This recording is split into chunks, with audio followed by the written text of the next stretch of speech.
जी, आवाज़ आ रही है। आप लोगों को एक बार कंफर्म कर दीजिएगा प्लीज़। आवाज़ और बोर्ड दोनों ठीक-ठाक दिखाई दे रहे हैं, सुनाई दे रहे हैं?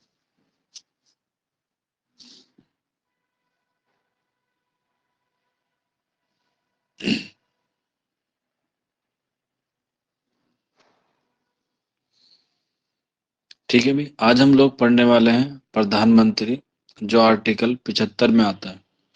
और आर्टिकल 75 क्या कहता है कि भारत का एक प्रधानमंत्री होगा।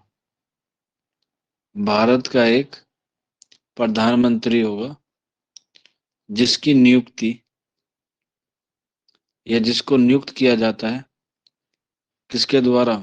राष्ट्रपति के द्वारा।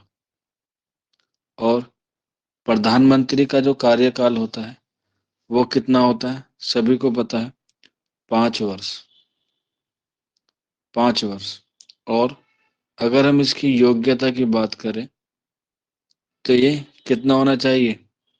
30 वर्ष का होना चाहिए। ठीक है, भारत का नागरिक होना चाहिए और वही दिवालिया ना हो और सर बोर्ड नहीं है।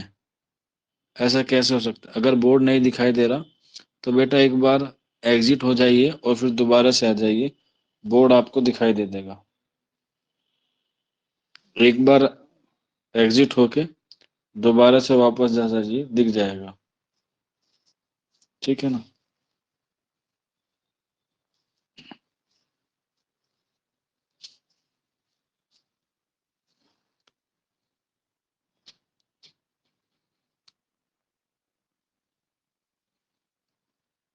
अब दिखाई दे रहा है, 5 वर्ष का कार्यकाल होता है और 30 वर्ष यानी कि कम से कम 30 वर्ष का होना जरूरी है भारत का प्रधानमंत्री बनने के लिए। ठीक है, और इसकी नियुक्ति कौन करता है? राष्ट्रपति। प्रधानमंत्री की नियुक्ति करते हैं राष्ट्रपति। ठीक है, और मुझे कोई बता सकता है अभी जो वर्तमान में,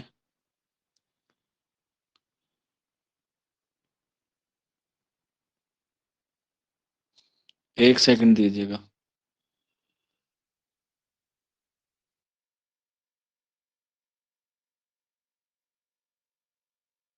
अब आवाज आ रही होगी और बोर्ड भी दिखाई दे रहा होगा।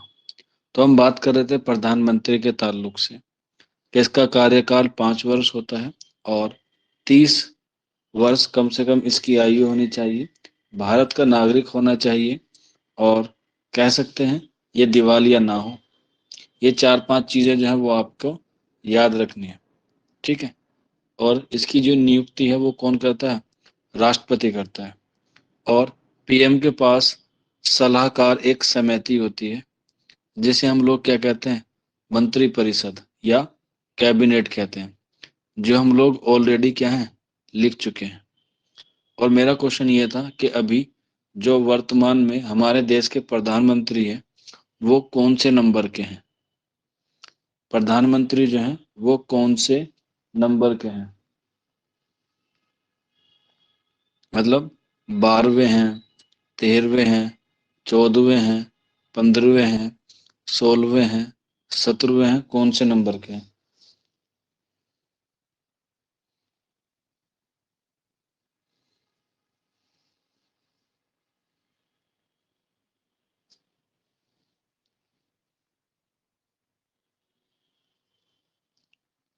अगर नहीं पता तो लिख लेना।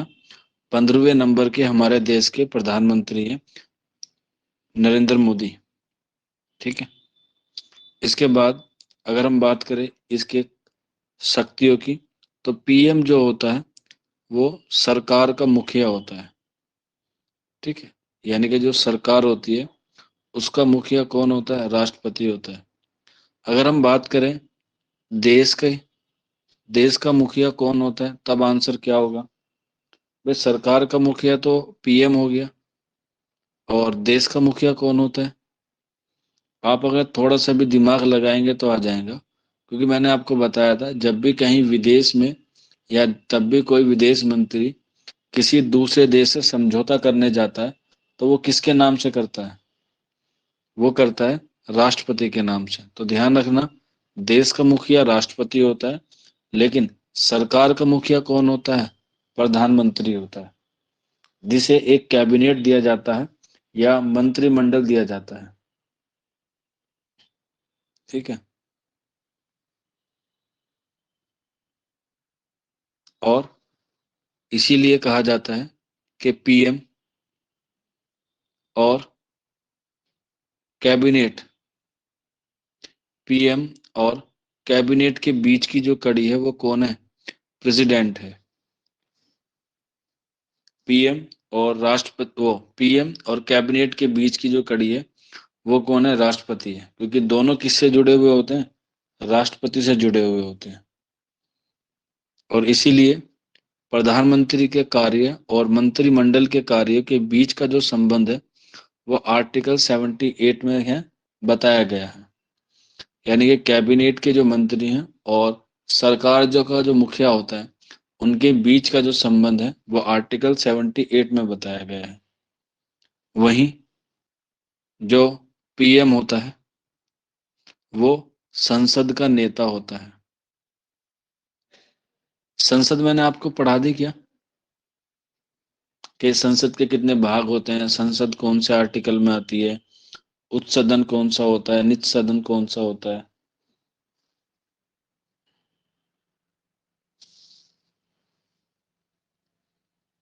ठीक है। संसद का नेता होता है। इसके अलावा जिस पार्टी का होता है, पार्टी का भी नेता होता है। जैसे अभी मोदी जी किसके हैं? बीजेपी के। तो ये क्या है? बीजेपी के पार्टी के नेता हैं। इसके अलावा बहुत सारी योजनाएं होती हैं। योजनाएं कह लें या आयोग कह लें, आयोग ज्यादा बढ़िया रहेगा, क्योंकि योजना आती जाती रहती है, आयोग रहते हैं। तो जो प्रधानमंत्री होता है वो नीति आयोग का अध्यक्ष होता है। नीति आयोग का अध्यक्ष आयोग है भाई। कोई मुझे बता सकता है नीति आयोग का पहले नाम क्या था? ठीक है, कोई बात नहीं, पढ़ा दिया जाएगा। नीति आयोग का पहले नाम सबको पता होगा, योजना आयोग था। और कब चेंज किया गया योजना आयोग से? योजना आयोग से नीति आयोग कब किया गया? हाँ, 1 जनवरी 2015 को योजना आयोग से नीति आयोग किया गया। इसके बाद राष्ट्रीय विकास परिषद, इसका भी अध्यक्ष कौन होता है? प्रधानमंत्री होता है। राष्ट्रीय विकास परिषद, इसका भी अध्यक्ष कौन होता है? राष्ट्रपति, वो प्रधानमंत्री होता है। जो मंत्री परिषद होता है उसका भी अध्यक्ष कौन होता है? प्रधानमंत्री होता है। ठीक है। इसके बाद राष्ट्रीय एकता परिषद का अध्यक्ष भी कौन होता है? राष्ट्रपति होता है, वो प्रधानमंत्री। राष्ट्रीय एकता परिषद। ठीक है। और अभी वर्तमान में भारत का जो उप प्रधानमंत्री है वो कौन है? भारत का जो वर्तमान में उप प्रधानमंत्री है वो कौन है?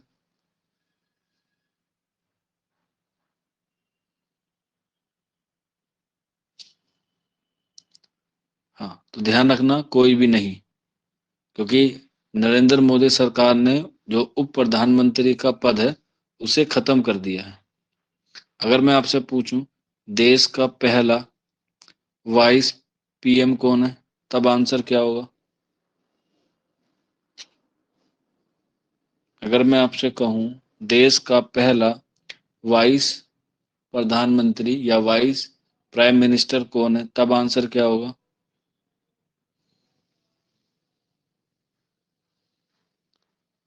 तो लिख लेना, सरदार वल्लभ भाई पटेल। ठीक है, सरदार वल्लभ भाई पटेल। सरदार वल्लभ भाई पटेल हमारे देश के पहले उप प्रधानमंत्री हैं। ठीक है। इसके बाद अगर हम बात करें देश के पहले प्रधानमंत्री की, तो कौन आंसर हो जाएगा? सभी को पता है, जवाहरलाल नेहरू। पंडित जवाहरलाल नेहरू कब से कब तक रहे? 1947 से लेके 1964। और इनका जो कार्यकाल है वो सबसे लंबा कार्यकाल है अभी तक, सबसे लंबा कार्यकाल। इसके बाद जो दूसरे बने हमारे, वो बने गुलजारी लाल, गुलजारी लाल नंदा। ठीक है, ईयर इंपॉर्टेंट नहीं है, फिर भी आप चाहे तो लिख सकते हैं। ठीक है, ये कार्यवाहक थे। इसके बाद लाल बहादुर शास्त्री, लाल बहादुर शास्त्री, लाल बहादुर शास्त्री। लाल बहादुर शास्त्री के बाद फिर से यही बने गुलजारी लाल नंदा, गुलजारी लाल नंदा, गुलजारी लाल नंदा। इसके बाद इंदिरा गांधी, इंदिरा गांधी। इंदिरा गांधी के बाद मोरारजी देसाई, मोरारजी देसाई। मोरारजी देसाई के बाद चौधरी चरण सिंह, चौधरी चरण सिंह, चौधरी चरण सिंह। कहा जाता है कि चौधरी चरण सिंह ऐसे प्रधानमंत्री है जो कभी भी लोकसभा में नहीं गए, प्रधानमंत्री होते हुए भी कभी भी लोकसभा में नहीं गए, कभी भी लोकसभा में नहीं गए।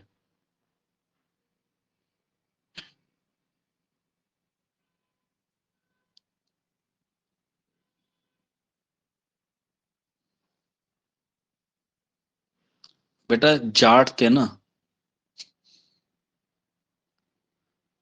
जाट थे।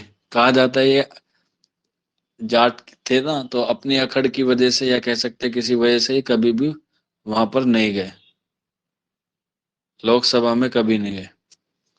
इसके बाद राजीव गांधी, राजीव गांधी। इसके बाद विश्वनाथ प्रताप, विश्वनाथ प्रताप। इसके बाद चंद्रशेखर, चंद्रशेखर के बाद PV Narasimha Rao, PV Narasimha Rao, PV Narasimha Rao. इसके बाद अटल बिहारी वाजपेयी। कहा जाता है कि अटल बिहारी वाजपेयी जब पहले प्रधानमंत्री बने तो सबसे छोटा कार्यकाल इन्हीं का ही है, सबसे छोटा कार्यकाल। सबसे बड़ा यानी कि सबसे लंबा किसका रहा? जवाहरलाल नेहरू का। और सबसे छोटा अटल बिहारी वाजपेयी। इसके बाद देव गोंडा, देव गोंडा। पूरा नाम है HD देव गोंडा। इसके बाद दोबारा से अटल बिहारी वाजपेयी बने और पूरी सरकार चलाई। अटल बिहारी वाजपेयी नहीं, सॉरी, अटल बिहारी वाजपेयी नहीं है, करेक्शन कर ले भाई। देव गोंडा के बाद है I K Gujral, I K Gujral. और इसके बाद है अटल बिहारी वाजपेयी, दोबारा से अटल बिहारी वाजपेयी, अटल बिहारी वाजपेयी। ठीक है। और अटल बिहारी वाजपेयी के बाद डॉक्टर मनमोहन सिंह, डॉक्टर मनमोहन सिंह। और मनमोहन सिंह के बाद श्री नरेंद्र मोदी,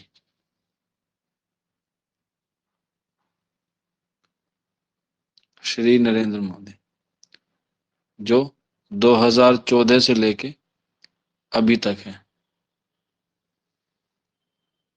ठीक है, यहां तक बताइए, कोई डाउट कोई क्वेरी हो तो।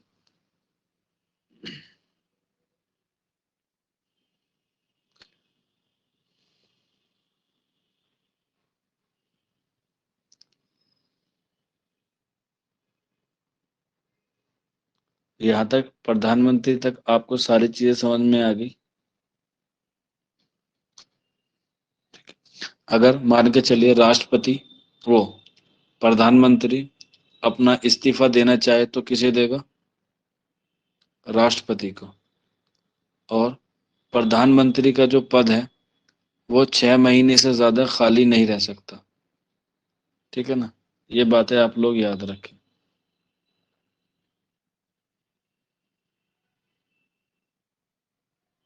ठीक है, इसके बाद कुछ छोटे छोटे से और चीजें जो आप लोग याद रख लेना। जैसे मैंने आपको बताया था महान्यायवादी,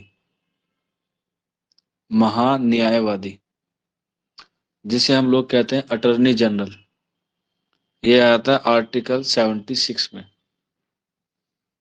75 के बाद यही आता है महान्यायवादी आर्टिकल 76 में। इसे हम कहते हैं अटॉर्नी जनरल। इसकी नियुक्ति होती है, और नियुक्ति कौन करता है? राष्ट्रपति करता है। अटॉर्नी जनरल की नियुक्ति कौन करता है? राष्ट्रपति करता है।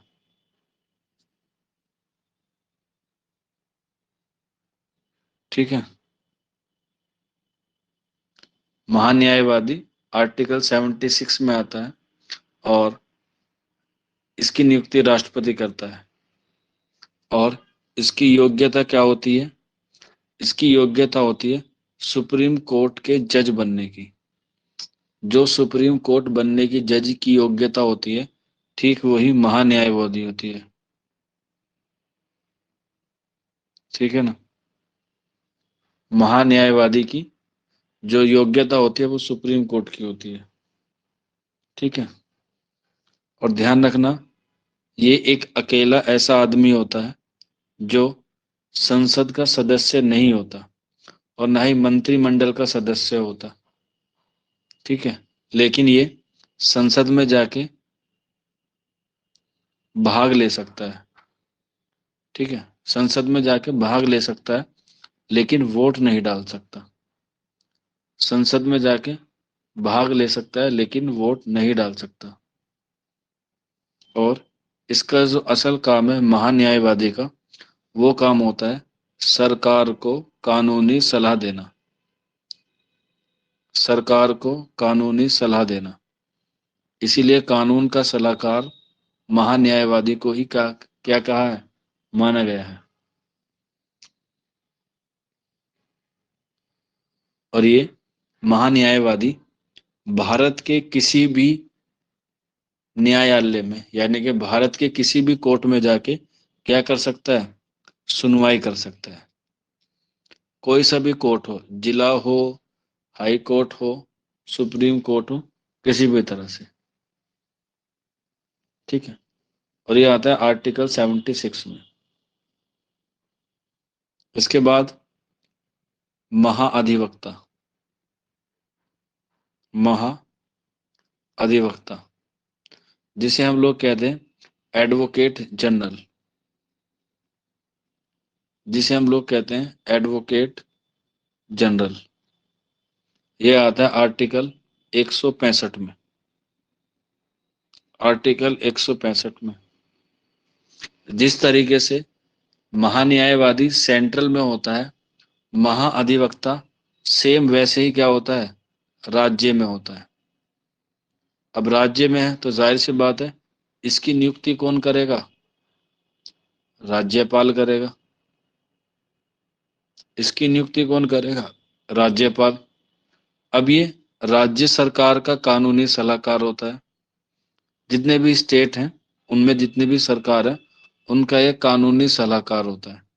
एग्जाम में आता है कि राज्य का कानूनी सलाहकार कौन होता है, तो एडवोकेट जनरल होगा, यानी कि महाअधिवक्ता होगा।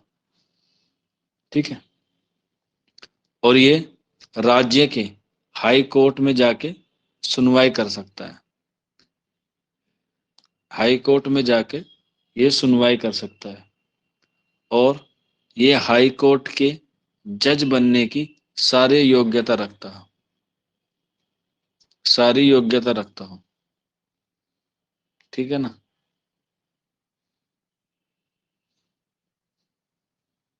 इसके बाद नेक्स्ट लिख लीजिएगा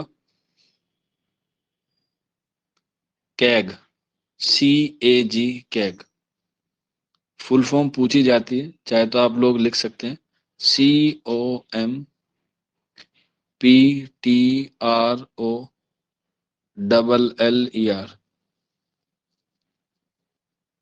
controller and auditor general and auditor general. Hindi में कहते हैं इसे नियंत्रक, महालेखा परीक्षक। और ये आर्टिकल में आता है 141 से लेके 151 तक। ठीक है, कैग बोलते हैं, शॉर्ट फॉर्म है CAG, कैग। अब इसका जो कार्यकाल होता है, या कह सकते हैं इसकी जो नियुक्ति है, वो कौन करता है? राष्ट्रपति। और कितने वर्ष के लिए? 6 वर्ष के लिए। कैग की नियुक्ति 6 वर्ष के लिए होती है, या 65 वर्ष। दोनों में से जोन सी पूरी हो जाए वो हो जाती है। ठीक है, और इसे सार्वजनिक धन का रक्षक कहा जाता है। सार्वजनिक सार्वजनिक धन का रक्षक कहा जाता है। सार्वजनिक धन का रक्षक कहा जाता है। आपने देखा ना, ये जब संसद में बजट पेश होता है, तो उसके 1 साल बाद जब फाइनेंशियल ईयर कंप्लीट हो जाता है, तो उसका जो पूरा लेखा जोखा है वो यही तय करते हैं, या कह सकते हैं यही लोग क्या करते हैं, इसमें काम में, या इसमें बढ़ोतरी है, इसमें जो घटती है, वही सारी चीजें जो है वो काम करती है।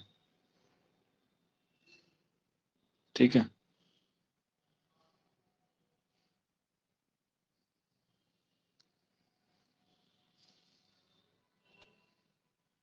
समझ में आया आपको? इसी तरह से इसी में ही, कैग में ही 3 निधि होती है। निधि कह लें या फिर आप लोग कमेटी कह लें, जो एग्जाम के पॉइंट ऑफ व्यू से अहम है। जैसे आती है संचित विधि, संचित विधि। इसके बाद आती है लोक धन, लोक धन विधि। और तीसरी आती है लोक बटुआ, लोक बटुआ विधि। ये कैग के अंतर्गत आती है। ठीक है, और ये दोनों सदनों में पाई जाती हैं, यानी कि लोकसभा में भी और राज्यसभा में भी। कुछ मेंबर लोकसभा से लिए जाते हैं, कुछ मेंबर राज्यसभा से लिए जाते हैं। कुछ लोकसभा से लिए जाते हैं, कुछ राज्यसभा से लिए जाते हैं। ठीक है, समझ में आ रहा है आपको पॉलिटी पढ़ के?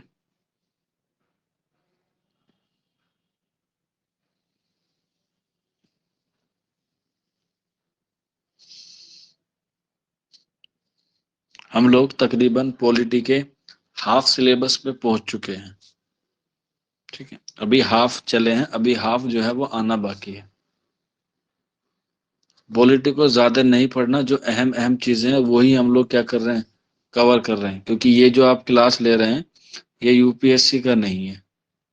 क्योंकि यूपीएससी में सारे आपको आर्टिकल, सारे आपको भाग, सारी आपको अनुसूचियां, सारे आपको आर्टिकल, सब चीज आपको जो है वो फिंगर पे होनी चाहिए।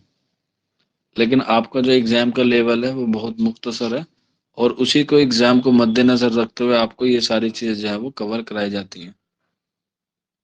और इसीलिए आपकी जो क्लासेस हैं वो लेंथी नहीं होती, छोटी छोटी होती हैं, ताकि आपको जो पढ़ाया जाए वो आपकी क्या हो, सारी चीजें याद हो जाए। ठीक है, अब जब हम लोग कल की क्लास में मिलेंगे, तो हम लोग पढ़ेंगे पार्लियामेंट को, संसद को। और संसद आता है आर्टिकल 79 में। और संसद बनता किस किस से है?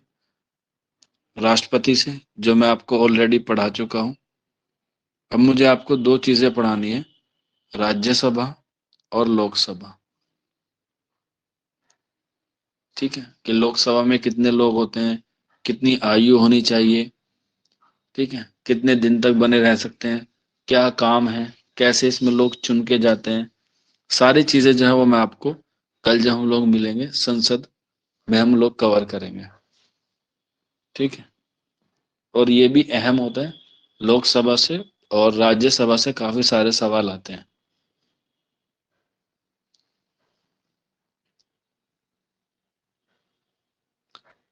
सर राष्ट्रपति का निर्वाचन बता दीजिए। ठीक है बेटा, देखिए, राष्ट्रपति का निर्वाचन क्या होता है, सर्कल में होता है और बैलेट पेपर से होता है। मान के चलिए यहाँ पर ए, बी और सी, ये तीन कैंडिडेट हैं, ए, बी और सी। तो अब ऐसा नहीं होता कि मान के चलिए कि 50 लोग हैं, 50 लोग में से 26 सीटें जो हैं वो ए को आ गई, 20 सीटें जो हैं वो किसको आ गई, बी को आ गई, और बाकी की जो चार बची वो सी को आ गई। तो अब मुझे बताइए जीतेगा कौन, ए, बी या सी? तो आप आंख मीच के कह देंगे सर ए जीत जाएगा। यही हुआ ना, कि ए जीत जाएगा। हाँ लेकिन नहीं, राष्ट्रपति का चुनाव ऐसे होता ही नहीं है। राष्ट्रपति का चुनाव ऐसे होता ही नहीं है कि जिसको सबसे ज्यादा वोट मिल जाएंगे वो जीत जाएगा। राष्ट्रपति का होता है कि किसे ज्यादा प्रेफरेंस दी गई है। प्रेफरेंस का मतलब कर्म में। मान के चलिए आपके पास 10 लोग हैं, या आपके पास 10 वोट हैं और आपके पास 3 कैंडिडेट हैं, यानी कि 10 वोट हैं, 10 वोट करने वाले लोग हैं और 3 कैंडिडेट हैं। तो अब ये जो 10 हैं, ये 3-3 वोट डालेंगे, यानी कि मल्टीप्लाई करके, तो कितना वोट हो जाएगा, टोटल 30। टोटल 30 हो जाएगा ना। जितने कैंडिडेट हो गए उतने ही वोट डालेगा। अब वोट कैसे डालेगा, उसके ऊपर लिखा रहता है क्रम। मान के चलिए ए बी सी है, तो मान के चलिए कोई एक्स है, वो वोट डालने आया है, ठीक है, और एक वाई है, ये दो लोग आए हैं वोट डालने। अब हम पहले एक्स को ले जाते हैं, तो एक्स ने जो अपनी पहली प्रेफरेंस दी वो दी एक को, यानी कि बी को। दूसरी प्रेफरेंस दी ए को, और तीसरी प्रेफरेंस दी सी को। ठीक है, एक्स का वोट कंप्लीट हो गया। इसके बाद वाई आता है। वाई ने क्या किया, ए को पहली प्रेफरेंस दी, बी को दूसरी प्रेफरेंस दी और सी को तीसरी प्रेफरेंस दी। ठीक है, समझ में आ रहा है ना कि मैं आपको क्या समझाने की कोशिश कर रहा हूं? हाँ, इसके बाद एक और कैंडिडेट आया वोट डालने, जो जेड था, जो जेड था, जेड आया। जेड ने क्या किया, पहली अपनी प्रेफरेंस ए को दे दी, दूसरी प्रेफरेंस सी को दे दी, और बी को क्या आंसर दे दी, तीसरी प्रेफरेंस दे दी। तो अब मुझे ये बताओ कि जो पहली प्रेफरेंस है वो सबसे ज्यादा किसके पास है? हाँ, ए के पास। तो ए क्या हो जाएगा, राष्ट्रपति चुन जाएगा। इस तरह से राष्ट्रपति का इलेक्शन होता है। उसमें जिसको ज्यादा वोट मिल जाए वो नहीं होता, बल्कि जिसको ज्यादा प्रेफरेंस दी जा रही है वो होता है। क्लियर? मजा आया? हाँ, बिल्कुल इसी बात के पैसे हैं कि आपको पढ़ने में क्या आ जाए, मजा आ जाए। बाकी पढ़ने के साथ साथ चीजें समझ में भी आनी चाहिए। पढ़ते बहुत लोग हैं, समझते कम लोग हैं, और जो समझता है वही दरिया पार कर जाता है। ठीक है, आज की क्लास में इतना ही। फिर हम लोग कल की मुलाकात में पार्लियामेंट पढ़ेंगे। यानी कि संसद पढ़ेंगे।